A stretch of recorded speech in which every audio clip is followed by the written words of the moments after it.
मैंने नवाब साहब से कहा, आप अपने होश में तो हैं, मुझे लग रहा है कि आप नशे में हैं, इसलिए मुझसे ऐसी बातें कर रही हैं। मैं सोच रही थी कि आज तक तो इन्होंने मुझसे ऐसी बात नहीं की और आज अचानक मेरी तो कुछ समझ में नहीं आ रहा था। मैं तो सोच रही थी कि मुझे निकाल दिया जाएगा, लेकिन यहाँ तो माजरा बिल्कुल ही उल्ट हो गया। पहले भी मुझसे बहुत सी गलतियां हुई हैं, लेकिन आज तक ऐसी बात तो मैंने इनके मुंह से कभी नहीं सुनी थी।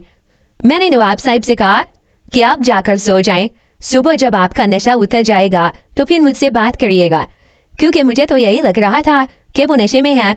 जाहिर सी बात है, जिस शख्स के घर मैंने अपना बचपन गुजारा और मैं अब जवान हुई और अचानक मुझसे एक रात ऐसा मुकाबला किया जा रहा है जो मैं कभी सोच भी नहीं सकती, तो मैं तो यही सोचूंगी कि ये तो नशे में है या पागल हो चुके हैं। खैर, रात को मैंने बहुत मुश्किल गुजारी। खैर, नवाब साहब ने मेरे साथ कोई बहस न की।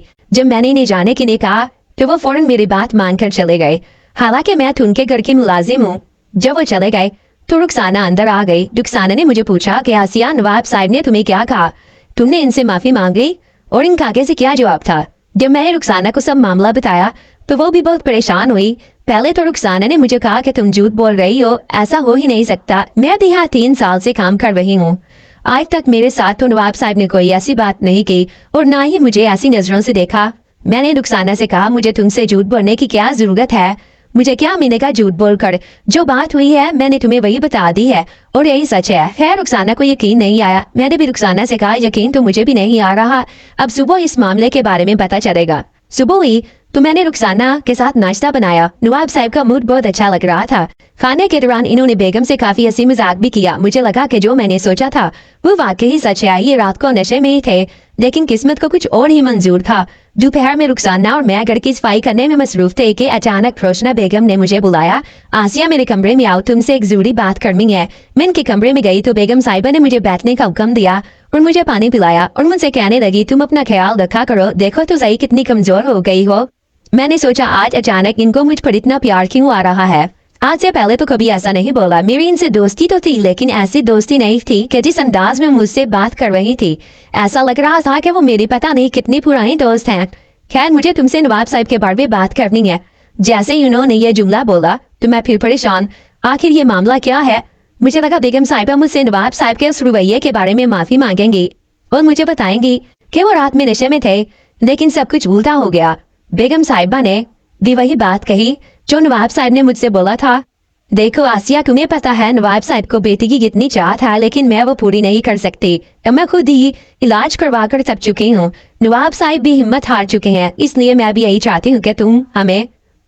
जब मैंने ये सुना तो मैंने इनसे कहा, इस काम के लिए आप किसी और को भी तो चुन सकती हैं, लेकिन मैं ही क्यों? तो रोशना बेगम ने मुझे कहा, देखो मैं चाहती हूँ कि घर की बात घर में ही रह जाए, और तुम्हें तो पता है अगर ये बात फैल गई तो नवाब साहब की कितनी बदनामी होगी और गांव में इनकी कितनी इज्जत है। फिर मैं मान गई, मेरे पास और कोई चारा भी नहीं था। मैंने इनका नमक खाया था, पर मैं इनका नमक हराम नहीं करना चाहती थी। शाम को सबने खाना खाया तो नवाब साहब मेरे पास आए और मेरे कान में हल्की सी से गोशी की कि तैयार होकर आ जाना। रुखसाना ने यह सुन लिया, वो मेरे पास ही खड़े थे। अब इसको भी एहसास हो चुका था कि मुझे किस चीज के लिए बुला रही है, लेकिन फिर भी इसे लग रहा था कि मैं अभी भी झूठ बोल रही हूँ। रात को बेगम रोशना ने मुझे बुलाया, मुझे नहाने का हुक्म दिया। मैं नहाकर बाहर आई तो मेरे लिए एक तंग लाल जोड़ा जो उनका अपना था वो मुझे पहनाया और कहा कि आज से तुम्हारी जिंदगी बदल जाएगी। इन्होंने मुझे वो जोड़ा पहनाकर नवाब साहब के कमरे में भेज दिया। मैं इनके कमरे में गई तो मुझे नवाब साहब ने गर्म दूध पिलाया और कहा कि ये बहुत काम आएगा, और फिर मुझे वहीं उल्टा करके। रुखसाना चुपके से कमरे की खिड़की से यह सब कुछ देख रही थी। पता तब चला जब गलती से इसके पास पड़े मेज पर इसका हाथ लगा और मिट्टी से बना हुआ फूलों का गुलदान टूट गया। कहानी में आगे जानने के लिए क्या हुआ, कमेंट सेक्शन में पार्ट 3 लिख दें और वीडियो को लाइक जरूर कर दें। शुक्रिया।